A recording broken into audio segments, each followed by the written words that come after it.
ಮೂಷಿಕವಾಹನ ಮೋದಹಸ್ತ ಸಾಂಬ್ರಕರ್ಣ ವಿಲಂಬಿತ ಸೂದ್ರ ವಾಮನ ರೂಪ ಮಹೇಶ್ವರಬುದ್ರ ವಿಘ್ನ ವಿನಾಯಕ ಪಾದ ನಮಸ್ತೆ. ஜெய் கணேச பாகிமாம், ஸ்ரீ கணேஷ ரக்ஷமாம். அனைவருக்கும் அஸ்ட்ராலஜர் டாக்டர் சுவாமி ஹரிஹர சர்மாவின் பணிவான நமஸ்காரங்கள். சக்தி ஜோதிட குழுவின் சார்பாக குரு பெயர்ச்சி பலன்களை பற்றி பார்ப்பதற்காக வந்திருக்கின்றோம்.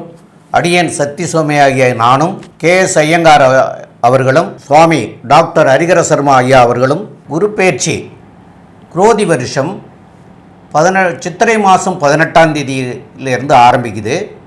அடுத்த வருஷம் விசுவாசு வருஷம் சித்திரை மாதம் 28ஆம் தேதி அன்னைக்கு கூட முடிகிறது. ஆக இந்த ஆண்டு 375 நாட்கள் இருக்கிறாங்க. அதேமாரி ஆங்கிலத்துக்கு பார்த்திங்கன்னா 1/5/2024 முதல் 11/5/2025 வரைக்கும் இந்த குரு பெயர்ச்சியானது இருக்கிறது. இடையில ஒரு தடவை வக்கரமாகிறதுக்கு உண்டான வாய்ப்புகள் உண்டு. அக்டோபர் மாதத்தில் வக்கரமாகிறது. இதை பற்றி உள்ள விவரங்களை பற்றி நம்முடைய இந்த கோச்சார ரீதிகளையெல்லாம் நம்முடைய ஹரிஹர சர்மா ஐயா அவங்க சொல்லுவாங்க. அதே மாதிரி இந்த கோச்சார ரீதி சொல்லிட்டு தான தர்மங்கள் பண்ண வேண்டியதை பற்றியும் சொல்லுவாங்க. அந்த தான தர்மங்கள்லாம் குருவுக்கு தான தர்மங்கள் பண்ணுறதும் ஆசான்களுக்கு பண்ணுறதும் இதெல்லாம் ரொம்ப விசேஷம். அதனால் அந்த தர்மங்களையெல்லாம் நீங்கள் தொடர்ச்சியாக பண்ணலாம். அதெல்லாம் பண்ணிட்டு வந்தால் ரொம்ப நல்லாயிருக்கும். ஐயா இப்போ சொல்லுவாங்க. அனைவருக்கும் பணிவான நமஸ்காரங்கள். இப்போ இதை பொறுத்தளவுக்கு நம்ம ஒவ்வொரு வருஷமும் என்னென்ன பார்த்துட்ருக்கோம் அப்படின்னாக்க வருஷ பயிற்சிகள் மற்றும் மாத பயிற்சிகள் இதெல்லாம் பார்த்துட்ருக்கோம். அந்த வரிசையில் நாம் இப்போ பார்க்க போகிறது குரு பயிற்சி பலன்கள். இந்த குரு பயிற்சி அப்படின்றது நிகழும் மங்களகரமான குரோதி வருஷம் சித்திரை மாதம் 18ஆம் தேதி அன்னைக்கு வெட்னஸ்டே அன்னைக்கு குரு பெயர்றாரு. எதுலேருந்து? மேஷராசி கிருத்திகை நட்சத்திரம் 1ஆம் பாதத்துலேருந்து கிருத்திகை நட்சத்திரம் 2ஆம் பாதம் ரிஷபராசிக்கு மாறுறாரு. அவர் சற்றேறக்குறைய எப்போதுமே குரு பகவானை பொறுத்தளவுக்கு சற்றேறக்குறைய ஒரு வருஷம் இருப்பார். அப்போ அப்படின்னு பார்க்கும்போது 1/5/2024லேருந்து 11/5/2025 வரையிலும் குரு பகவான் அங்கே இருக்கார். அப்போ இந்த மாறக்கூடிய காலகட்டங்களில் அந்த கோல்சாரத்தில் என்னென்ன கிரகங்கள் என்னென்ன நிலையில் இருக்காங்கன்றதை பார்ப்போம். அதுக்கப்புறம் என்னென்ன பலன்கள் பார்ப்போம். இப்போ இந்த 1/5/2024 மேஷத்தில் சூரிய பகவானும் சுக்கிர பகவானும் இருக்கிறாங்க. மாறின குரு பகவான் 2ஆம் இடமான ரிஷபத்தில் இருக்கிறாங்க. 6ஆம் இடமான கன்னியில் கேது பகவான் இருக்கிறாங்க. அதை தவிர கும்பத்தில் சனி பகவானும் காலபுருஷ தத்துவத்தின்படி 12ஆம் இடமான மீனத்தில் செவ்வாய் புதன் ராகு பகவானும் இருக்கின்ற சூழ்நிலையில் இந்த குரு பயிற்சி நிகழுது. இந்த குரு பயிற்சியில் பொறுத்தளவுக்கு என்ன ஒரு விசேஷம் அப்படின்னாக்க ஒவ்வொரு ட்ரிப்பும் குரு அதிசாரம் வாங்கி முன்ன போவார். இந்த ட்ரிப்பு பார்த்திங்கன்னா நம்ம குரு பகவான் ரிட்ராகேஷன் ஆகிறார். ரிட்ராகேஷன்னாக்க வக்ரம்னா பலம் இழக்கக்கூடிய காலகட்டங்கள். இவர் பலம் இழக்கக்கூடிய காலகட்டங்கள் அப்படின்றது 15/10/2024லேருந்து 11/2/2025 வரலாம். சற்றேறக்குறைய 4 மாதத்துக்கு வக்ரகதி அடைகிறாரு. அப்போ இதில் பார்த்தா 375 நாள் 1/5/2024லேருந்து 11/5/2024 வருது. கிட்டத்தட்ட 375 நாள். அதில் 4 மாதத்துக்கு பலம் இழக்கிறாரு. இப்போ இதை வச்சுக்கிட்டு இந்த கிரக நலத்தை வச்சுக்கிட்டு என்னென்ன பலன்கள் என்னென்ன ராசிக்கு என்னென்ன பலன் தருவார் அப்படின்றத பார்ப்போம். அதே போல் குரு பகவானை பொறுத்தளவுக்கு பிரகஸ்பதி அப்படிம்போம், இருக்கிறதுலையே முழு சுபர் குரு அப்படிம்போம். குருவை போல் கொடுப்பவரும் இல்லை, குருவை போல் கெடுப்பவரும் இல்லை அப்படின்னு சொல்லுவோம். ஆனால் குரு எப்போதுமே கெடுக்க மாட்டார் பிரகஸ்பதியை பொறுத்தளவுக்கு. இப்போ இந்த குரு பயிற்சியை பொறுத்தளவுக்கு பெரும்பாலும் எல்லா ராசினருக்கும் நல்லதே தருவார். ஒரு சில ராசிகளுக்கு 3/8/12 மறைஞ்சிருந்தால் அவருடைய பலன்களுடைய விகிதத்தை குறைப்பாரை தவிர கெடுக்க மாட்டார். ஐயா ரொம்ப அழகாக சொன்னீங்க. அதாவது இந்த குரு பெயர்ச்சிக்கான நாட்கள் என்னென்ன இதெல்லாம் வருஷப்படுத்தி சொன்னீங்க. குரு பகவான் இயற்கை சுவர். அவர் எந்த ஒரு கிரகங்கள் அதாவது எந்த ஒரு ராசிக்கும் அசுவராக இருக்கக்கூடிய வாய்ப்புகள் இல்லை. அதீதமான சுவர் அப்படின்றதுனால தான் இயற்கை சுவர்னு சொல்லக்கூடியது. இந்த குரு பகவானுடைய ஒரு ஸ்பெஷல் குவாலிட்டி பார்த்தோம்னா எல்லாருக்குமே எல்லா கிரகங்களுமே 7ஆம் பார்வையாக அதாவது 180 டிகிரி பார்வைகள் இருக்கும். ஆனால் குரு பகவானுக்கு 5ஆம் பார்வையும் 9ஆம் பார்வையும் உண்டு. அதனால் குரு பகவான் மறைஞ்சிருக்கார் அப்படின்னா அவருடைய பார்வை பலத்தின் மூலியமாக அந்த இடத்த சுபப்படுத்திடுறார். இதன் மூலியமாக பார்த்தீங்கன்னா எல்லா ராசிக்காரர்களுக்கும் நல்ல விஷயங்கள் நடக்கக்கூடிய வாய்ப்புகள் மிகவும் அதிகம். இந்த குரு பெயர்ச்சியில் பார்த்தீங்கன்னா பொதுவாகவே இந்த குருமார்களை போய் சந்திச்சுட்டு வர்றது, மடாதிபதிகளை போய் சந்திச்சுட்டு வர்றது, குரு பகவானுக்கு போய் வந்து வியாழக்கிழமை வந்து உங்களால் முடிஞ்சு மூக்கு கடலை மாலை போடுறது, அதை தவிர வந்து உங்களால் முடிஞ்சது அப்படின்னா வஸ்திரம், அதாவது மஞ்சள் கலர் வஸ்திரம் கொடுக்கறது, இதெல்லாம் வந்து ரொம்ப விசேஷம். குரு பகவானுக்கு நெய் விளக்கு ஏற்றுறது, இதெல்லாம் வந்து பொதுவாக சொல்லக்கூடிய ஒரு எளிய பரிகாரங்கள். அது எல்லாராலையும் கடைபிடிக்கக்கூடிய பரிகாரங்கள். ஏதோ பார்த்தேனால் மிகவும் எளிய பரிகாரம் அப்படின்னு சொல்லக்கூடியது அப்படின்னா குரு காயத்ரி மந்திரம். அதாவது குரு காயத்ரி மந்திரத்தை பொறுத்தவரையிலும் பார்த்தேனால் ஓம் ரிஷபத்வஜாய வித்மஹே கிருணீஹஸ்தாய தீமஹி தன்னோ குரு பிரச்சோதயாத்து இப்படின்ற இந்த குரு காயத்ரி மந்திரத்தை ஒரு நாளைக்கு 3 தடவையாகும். அது இல்லைன்னா ஓம் குருதேவாய வித்மஹே பிரம்மானந்தாய தீமஹி தன்னோ குரு பிரச்சோதயாத்து அப்படின்ற இந்த மந்திரத்தை ஒரு நாளைக்கு 3 தடவை கண்டிப்பாக சொல்லிட்டு வர்றதன் மூலியமாக எந்த ஒரு பிரச்சனைகளிலிருந்தும் நிச்சயமாக விலகி செல்ல முடியும். ஏதோ பார்த்தீங்கன்னா குரு பகவானை பொறுத்தவரையிலும் காரகத்துவம் அப்படின்னு சொல்லுவாங்க. அதாவது அவர் தான் அத்தாரிட்டி அப்படின்னு சொல்லக்கூடியது. குரு பகவானை பொறுத்தவரையிலும் தனகாரகன். பணம் வரணும்னா குரு பகவான் நல்லபடியாக இருந்தால் மட்டும்தான் பணம் வரும். அது தவிர வந்து புத்திர காரகன், குழந்தை பிராப்தின்னு சொல்லக்கூடியது. குழலினிது யாழினிது தம் மக்கள் குழந்தை செல்வம் அப்படின்னு சொல்லக்கூடிய ஒரு குழந்தை செல்வத்தை பற்றி சொல்லக்கூடிய வள்ளுவனே சொல்லக்கூடிய விஷயம். அதனால் தன் மக்கள் மழலை செல்வம் கேளாதவர்னு சொல்லியிருக்காரு இல்லையா. அதனால் குழந்தை பிராப்தியை பற்றி சொல்லணும் அப்படின்னா குரு பகவானுடைய இயற்கையான சுபரனுடைய பார்வையோ இல்லைன்னா குரு பகவான் இருக்கும் இடத்தையோ குரு பகவானுடைய தன்மையோ ஜாதகத்தில் வச்சு தான் சொல்ல போகிறோம். அதனால தான் புத்திர காரகன் அப்படின்னு சொல்லக்கூடியவர் குரு பகவான். இதை தவிர எப்பொழுதுமே மக்கள் அடியில் ரொம்ப இதுவாக பிரசித்தி பெற்ற ஒரு விஷயம் என்னென்னா, ஐயா குரு பலன் வந்தாச்சா, கல்யாணம் அப்படின்னு எடுத்தோம்னாலே குரு பலன் வந்தாச்சா இப்படின்ற முதல் வார்த்தை தான் எல்லா விதமான மக்களிடையே இருக்குது. அதனால் குருவுக்கு காரகத்துவம்னு சொல்லக்கூடியது தனகாரகத்துவம், அதை தவிர புத்திர காரகத்துவம், அதை தவிர திருமணத்திற்கு குரு பார்வை ரொம்பவும் முக்கியம். இந்த 3 விஷயமும் வந்து ஒரு ராசிக்காரர்களுக்கும் எந்த அளவுக்கு இருக்குது, எந்த அளவு இது வந்து நல்லபடியாக போகும் அப்படின்றத இப்போ மேஷம் முதல் மீனம் வரை பார்க்கலாம். மிதுனம், மிருகசீரிஷம், திருவாதிரை, புனர்பூசம் இந்த 3 நட்சத்திரம் 9 பாதங்களை கொண்ட ராசி. ராசியின் அதிபதி புத பகவான். இந்த வருஷம் பார்த்தேனால் 1/5/2024 குரு பெயர்ச்சி ஆரம்பிக்கிறது. குரு பெயர்ச்சி அப்படின்னு சொல்லும் பொழுதே மிகப்பெரிய ஏற்றம் கிடைக்கக்கூடிய காலகட்டம். குரு பகவான் உங்களுடைய ராசிக்கு 12ஆம் இடத்துல மறைவு ஸ்தானத்தில் வர்றார். என்ன சார் இது, இவ்வளோ நாளாக நாங்கள் வந்து சனி பகவானால் கஷ்டப்பட்டோம், இப்போ திருப்பி குரு பகவானை மறைஞ்சு போயிட்டாரு, இப்போ எங்களுக்கு நல்லதே நடக்காதுன்னா, மறைந்த குருவாக இருந்தாலும் அவருடைய பார்வை பலம் மிகவும் அதிகமாக இருக்குது. அதன் மூலியமாக அவர் வந்து உங்களுடைய ராசிக்கு 12ஆம் இடத்துலேருந்து 4, 6, 8 இந்த 3 ஸ்தானங்களை பார்க்குறார். பொதுவாகவே மறைவு ஸ்தானங்களில் சுபர்கள் இருக்கும் பொழுது உங்களுக்கு வெளியூர், வெளிமாநிலம், வெளிநாடு போகக்கூடிய பாக்கியம் உண்டு. அதுவும் 8, 12ஆம் இடங்கள் சுபத்துவம் அடையக்கூடிய காலகட்டங்கள், வெளிநாட்டுக்கு போகக்கூடிய பாக்கியம் நிச்சயமாக உண்டு.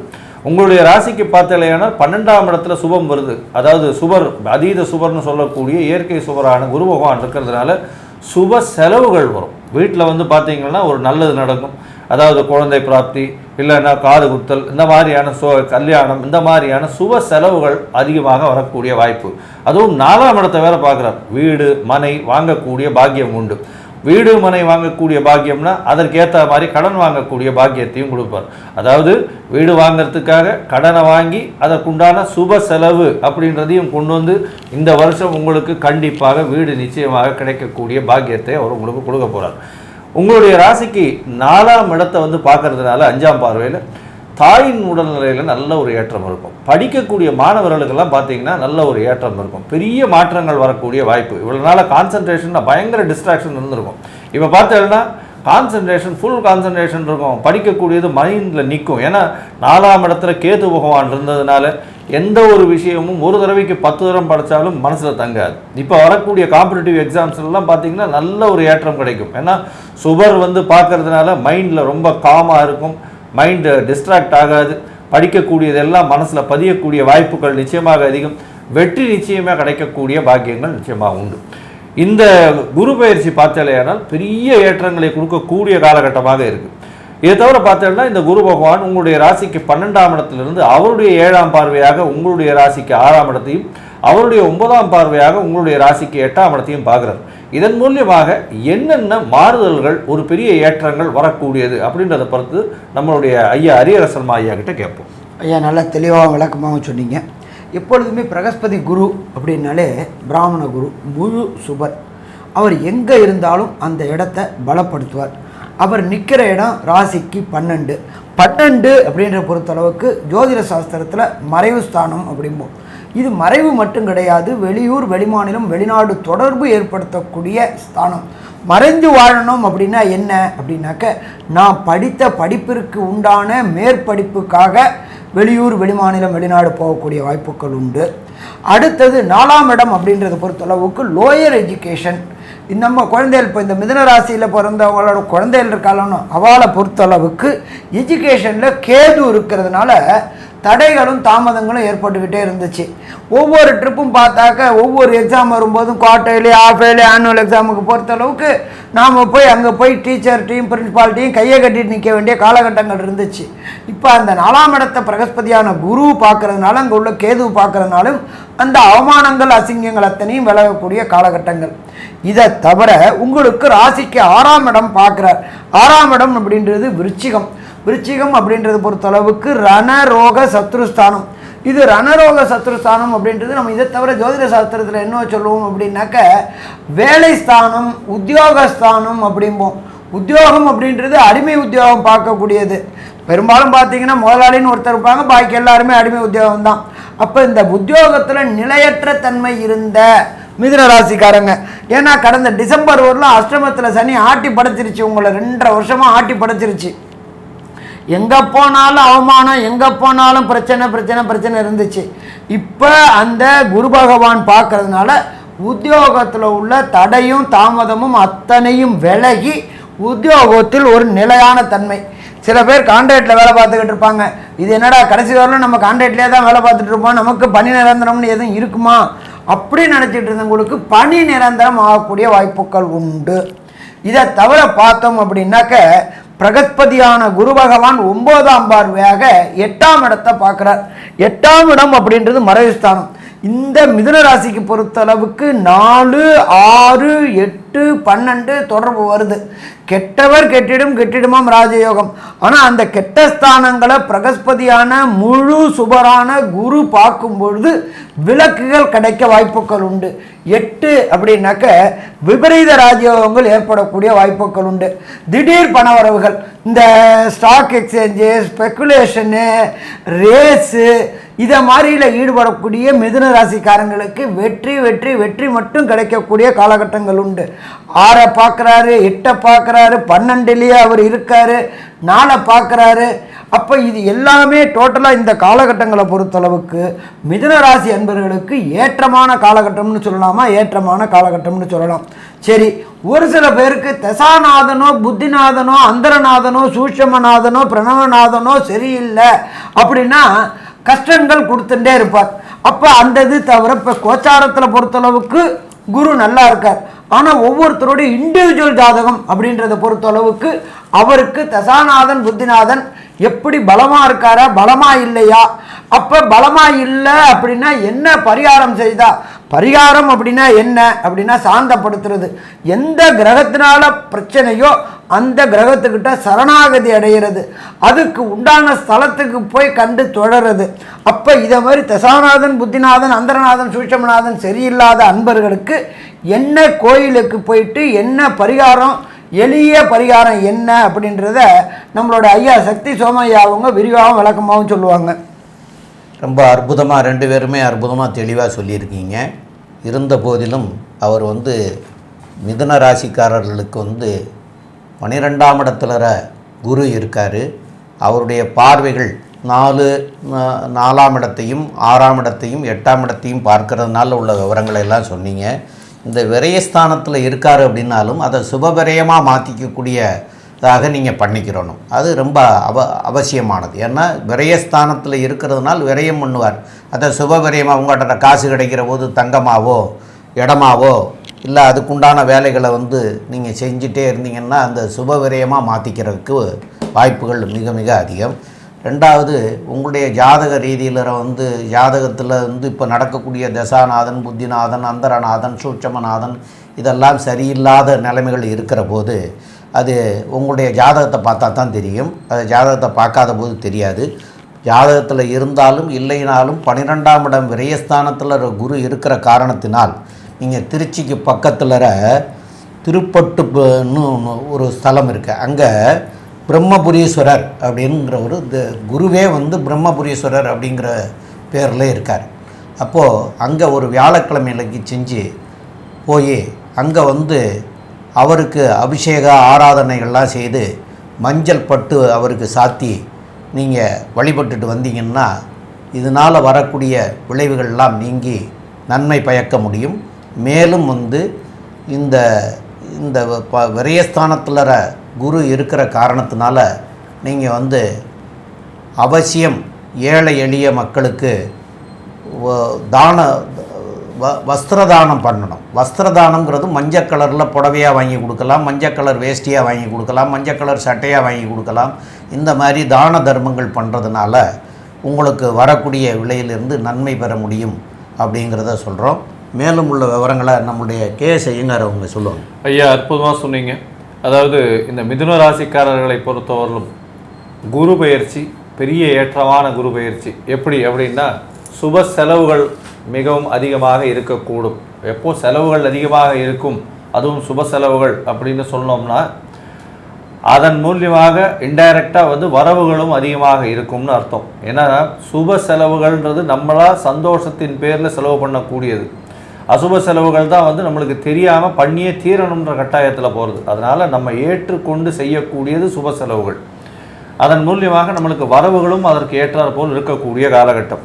குரு பகவான் 12ஆம் இடத்துல இருக்கிறதுனாலையும் 8ஆம் இடத்தை பார்வை பண்ணுறதுனாலையும் வெளிநாடு, வெளியூர், வெளிமாநிலம் செல்லக்கூடிய பாக்கியம் உண்டு. இந்த மிதுன ராசிக்காரர்கள் ஐடி செக்மெண்ட்டில் இருக்கிறவங்க, ஆர்ட் டைரக்டர்ஸாக இருக்கிறவங்க, ஃபிலிம் இண்டஸ்ட்ரியில் இருக்கிறவங்க, கவிஞர்கள், கலை நிபுணத்துவம் பெற்றவர்கள், அதை தவிர வந்து இந்த என்ன சொல்கிறது, இந்த இன்ஸ்ட்ருமெண்டல் மியூசிக்ஸ் இவாளெல்லாம் வாசிக்கிறவா, இவாளுக்கெல்லாம் பெரிய ஏற்றமான காலமாக இருக்குது. அதை தவிர வந்து இந்த 2G 3G இந்த மாதிரியான இது இருக்குது இல்லையா, டவர்ஸு, அதை தவிர வந்து ஏர்டெல் இந்த மாதிரியான கம்யூனிகேஷன் லெவல்ஸு இதிலெல்லாம் இருக்கிறவாளுக்கெல்லாம் பெரிய ஏற்றம் கிடைக்கக்கூடிய காலகட்டமாக இருக்குது. இந்த மிதுன ராசிக்காரர்களுக்கு பண வருமானத்திற்கு கம்மி இருக்காது. சுப செலவுகள் அமையும். புதிய வீடு மனை வாங்கக்கூடிய பாக்கியம் உண்டு. வீடு மனை விற்கணும்னு பார்த்துட்டு இருந்தீங்கன்னா நல்ல விலை போகக்கூடிய பாக்கியம் உண்டு. அதை தவிர வந்து தாயின் உடல்நிலையில் இவ்வளவு நாளாக கஷ்டத்தில் இருந்தது, நல்ல ஏற்றம் கிடைக்கக்கூடிய காலகட்டம். புதிய வீடு அமையக்கூடிய காலகட்டம். புதிய வேலை கிடைக்கக்கூடிய காலகட்டம். வேலையில் மாற்றங்கள் வரக்கூடிய காலகட்டம். அதை தவிர வேலையில் ப்ரமோஷன் வரும். ப்ரமோஷன் வச்சு டிரான்ஸ்ஃபரும் வரும்.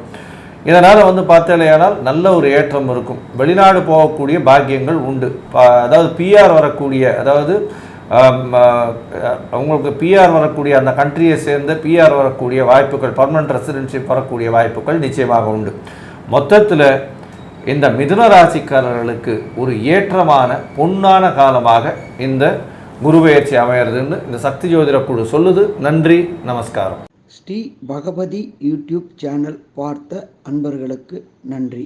இதே போன்று ஆன்மீக தொடர்புடைய, ஜோதிட தொடர்புடைய தகவல்களை தொடர்ந்து நீங்கள் பெற ஸ்ரீ பகவதி யூடியூப் சேனலை சப்ஸ்கிரைப் செய்யுங்கள். மற்றும் அருகில் உள்ள பெல் ஐக்கானை அதை அழுத்தினீர்கள் என்றால் தொடர்ந்து என்னுடைய சேனலை பார்க்க முடியும். நன்றி, நமஸ்காரம்.